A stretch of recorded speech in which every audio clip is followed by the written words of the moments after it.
Greetings, hope this finds you well. Just wanted to do a little breakdown on Bernie Sanders' Healthcare for All policies. I took this from his official campaign website, as well as some kind of different legislation that he has proposed around this stuff.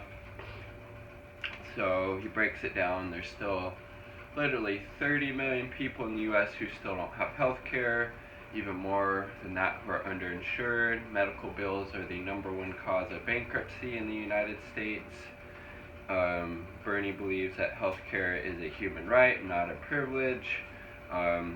He wants to lower the price of prescription drugs by allowing Medicare to negotiate prices with the drug insurance companies through the Medicare Drug Price Negotiation Act, as well as allowing patients and pharmacists to buy low-cost prescription drugs from Canada and other countries with the Affordable and Safe Prescription Drug Importation Act, and then also cutting prescription drug prices in half with the Prescription Drug Price Relief Act, which pegs prices to the median drug price in 5 major countries: Canada, United Kingdom, France, Germany, and Japan.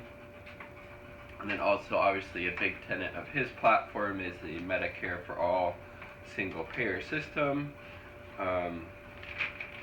which makes a lot of sense to me because the United States spends significantly more of our gross national product, our GDP, on healthcare than any other major country. Yet we have horrible health outcomes and a higher infant mortality rate than all these other countries. In the United States, we spend $3.2 trillion a year on healthcare, which equates to about $10,000 a person. 18% of our gross domestic product goes to healthcare expenditures.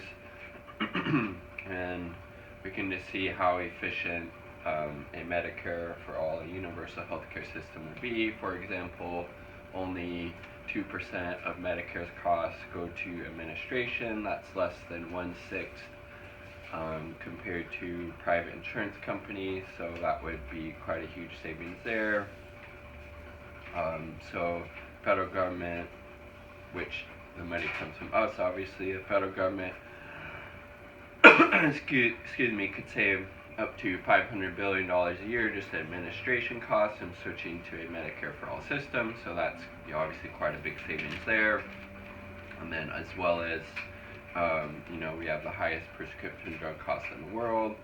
Prices aren't regulated by Congress. If prices are negotiated, we could save the country potentially $113 billion a year. Lots of ways to finance a Medicare for All system that he proposes. So 7.5% income-based premium paid by employers would save businesses over $9,000 a year in healthcare costs for the average employee. That would raise over $3.9 trillion over 10 years to help fund it. And then as far as, small businesses go, the first $2 million in payroll would be exempt from that income-based premium, as well as making personal income tax more progressive, as well as the estate tax as well. It's so ridiculous. We spend so much on our healthcare, as he rightly points out, and yet we have all these horrible, health indicators, high infant mortality rates, these other horrible kind of health outcomes compared to every other industrialized country, yet we pay more and we get crappier service. So what's the pushback? The pushback is misinformation and basically lies spread by the insurance companies, the pharmaceutical industry, as well as by mainstream media, because they get funding from those two sources. So every other major country has universal health care and lower prescription drug prices. There's no way that we shouldn't have it either in this country. Like he said, it's a it's a right and not a privilege. Peace.